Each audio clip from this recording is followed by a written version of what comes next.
Pompano. I made the pompano like paksiw with olive oil and lemon, rice wine, and of course I have this eggplant from the garden. So I harvest my eggplant and also the pepper.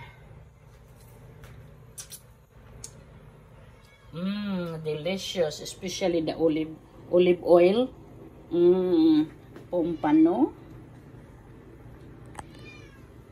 Manang, wait, we're not going out yet. Mommy's gonna eat. So I eat the head already yesterday because I was really want to eat it and tried it. So I have the tail. This is lemon.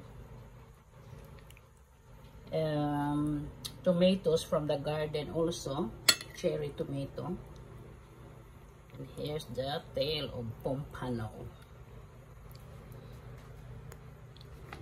and the stomach, the belly of pompano. Let's eat. Magkamay, and then ako'y vinegar. With vinegar, and then ako'y ginamos. Here we go, guys. Let's eat. I have papaya, and I have cooked peanut. I bought it raw. Then also look, na ako'y saging linungag and anchovies ginamos for my saging. Look. And I have the spice. So, let's eat.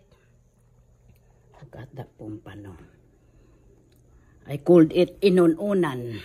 Inununan without garlic. Because garlic is makes me sakit akong tiyan.